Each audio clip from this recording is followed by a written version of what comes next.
네, 조국혁신당 이혜민입니다. 그 KT 김영석 대표님 나와주시고요. 3번 슬라이드 올려주십시오.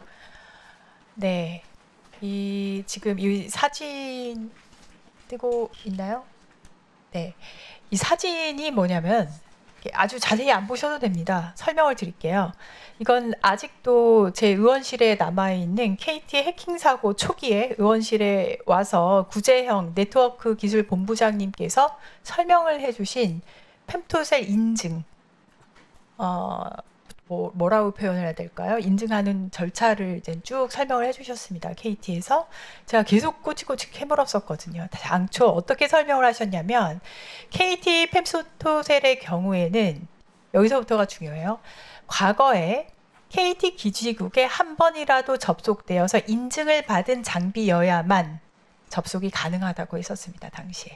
다시 말씀드릴게요. KT 기지국에 예전에 한 번이라도 접속되어서 인증을 받았던 장비여야만 접속이 가능하다고 했고 다른 가능성은 절대 없다고 했었어요. 아주 정성스럽게 펨토셀 인증 과정 설명하셨습니다. 그런데 KT가 말한 대로 관리가 제대로 되려면 이 과정이 다 제대로 되려면 그 가설이 참여해야 되는 거죠. 그 인증되었던 것만 붙을 수 있어요. 라는 가설이 참이어야 되는데 그 문제는 지금은 그 가설이 깨졌습니다.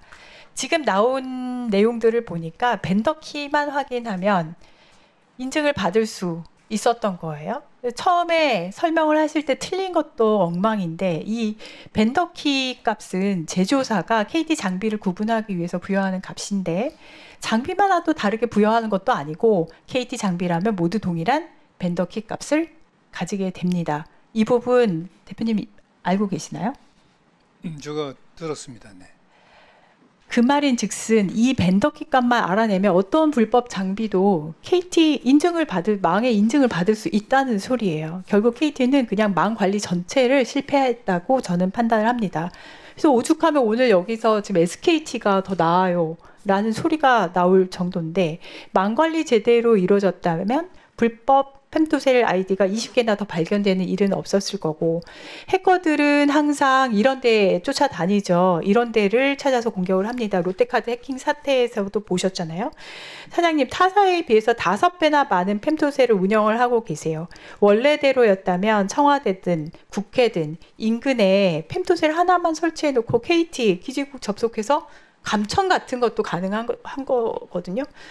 그래서 다시 강조하자면 예전에도 말씀을 드렸는데 KT 같은 사업자가 지금 이런 상태에서 국가 주요 통신 인프라 사업을 담당하고 있다는 사실이 너무너무 저는 우려스럽습니다. 그래서 차관님께서는 이거 잘 검토를 해주시기 바라고요.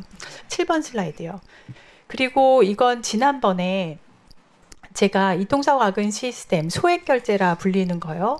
소액이 아닌 소액결제, 현재 한도가 얼마인지 쉽게 알아야 하고 변경하는 메뉴 찾기 쉬워야 하고 한도 변경할 때마다 알리고 인증하는 UX 전반적인 개편을 부탁을 했습니다.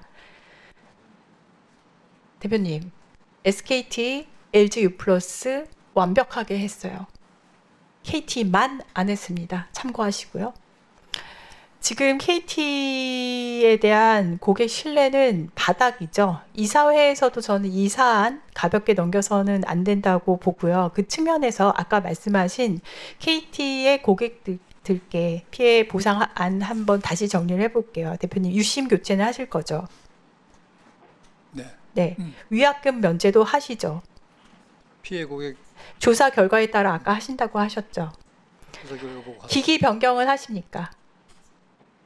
IMEI 유출된 분들에 대해서 예, 기기 변경 저거 검토하겠다. 검토요. 그러면 유약금 면제는 하고 기기 변경 안 하면 다른 통신사는 가더라도 기기는 못 바꿔준다는 이건가요? 대답의 기준이 뭡니까?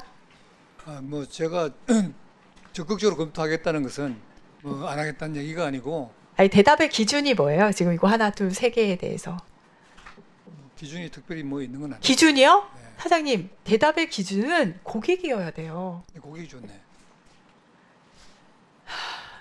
KT에 대한 고객 신뢰 바닥으로 떨어지고 있다고 말씀을 드렸는데 더 떨어지는 소리가 들리는 것 같습니다. 가서 들어가서 앉으세요. 6번 슬라이드요. 차관님, 아까 티오리 대표께서도 짚은 걸 다시 한번 조금 보겠습니다. 보안 관련된 인재 양성을 이야기를 하셨어요. 요거 보시면 지금 그냥 굵직굵직한 것만 잡았습니다. SKT, 그 다음에 예스24, 그리고 나서 SGI 세월 보증 랜섬웨어 공격, 그리고 예스24 한 번 더 있었었죠? 키사 그거 관리 안 받았던 롯데카드, 그리고 KT, 그리고 정부 중앙부처 해킹 사고 공식 인정을 하셨었고, 국회 메일 서버도 해킹이 됐습니다. 보안기업 SK 쉴더스도 해킹이 됐고, 지난 정부에서는 사이버 안보를 12대 국가 전략 기술로 지정을 하고 최정의 사이버 인력 양성으로 디지털 강국을 구현하겠다고 약속을 했었습니다. 하지만 그 결과가 이렇게 계속 터지는 기업들, 뭐 대형 보안 사고, 그리고 3년 전 카카오 먹통 사태 그대로 정부 버전으로 바꾼 국정자원 시스템 화재 사고, 할 말이 없는데 무엇이 문제일까? 저는 어떻게 정리를 해봤냐면 책임 거버넌스 부재, 보여주기식 인재 정책, 부실한 정부 인증 체계, 부족한 민간 지원책 모두가 문제라고 생각을 하고, 오늘은 아까 이야기가 나와서 그 중에 인재 양성 부분만 좀 보겠습니다. 지난 정부에서 2026년까지, 내년까지 디지털 인재 100만 명, 사이버 보안 인재 10만 명 양성하겠다고 국정과제 내세웠죠. 근데 현실은 단기적인 수분 목표에만 급급한 것 같습니다. 예를 들어서 이행 첫 해에 새로 시작한 시큐리티 아카데미 교육 사업은 특별한 아마 차관님 아실 텐데 특별한 이유 없이 정원과 예산 50% 축소를 해서 운영을 했었고요. 그러다가 약속한 내년 26년이 가까워지니까 뒤늦게 예산 늘리고 인원을 확대를 합니다. 하지만 늦었어요. 아까 들었듯이 현장에서는 여전히 인력 부족을 호소를 하고 있습니다. 한 시스코 같은 곳에서는 뭐라고 발표를 했냐면 보고서에 따르면 응답자의 97%가 숙련된 보안 인력 부족을 주요 과제로 이제 꼽고 있습니다. 이렇게 몇 년까지 몇 명씩의 숫자 놀이 정책으로는 저는 근본적인 문제 해결할 수 없다고 생각을 하고, 그렇게만 하면 매년 수백억의 예산은 계속 소진되고 성과는 미비하고 이런데 포인트는 제대로 못 잡아내는 홍보성 정책이라고 저는 보고, 차관님 새로운 정부에서는 이런 개도국식 정책하면 안 되겠죠. 네. 그래서 아마 많이 바뀔 것 같긴 한데 그동안 그래서 그러면 그들이 그동안 그럼 사람들은 어디 갔지 하고 찾아봤어요. 그랬더니 이거 혹시 파악은 하셨나요? 그동안 양성한 인재들은 다 어디로 갔나? 네, 여러 가지 이게 제가 하나 말씀드릴게요. 10년 전에 제정된 정보보호산업진흥법 제15조 3항에는 과기부 장관이 정보보호 전문 인력 관리 시스템을 구축하고 운영할 수 있도록 하고 있는데 과기정통부는 지금 현재 이거 아마 운영 안 하고 계실 거예요. 그죠? 네. 미국하고 유럽 같은 곳들은 이미 정보보호 인력에 대한 자격증 보호 현황이랄지 수요에 맞춘 공급 그 부분에 굉장히 초점을 하거든요. 그 체계적으로 관리를 하는데 대표적으로 미국의 사이버 시크가 있고요. 근데 우리 정부는 이제 법적 근거 마련한 지는 10년이 넘었는데 실질적으로 그걸 구축하지 않고 방치를 해왔어요. 그래서 이제라도 장관님께 가셔서 보고를 네. 함께 해주시면 좋겠어요. 데이터 기반의 인력 수급 체계 관리를 잘 마련을 해서 그 안을 종감 전까지 제출을 해주셨으면 좋겠는데 여기서의 포인트는 수요하고 공급을 맞추는 것입니다. 그리고 김순주 교수님 잠깐 앞으로 나오시겠어요? 제가 원래 질의에는 없었었는데 오늘 인력 양성 얘기가 나와서 잠깐 모셨습니다.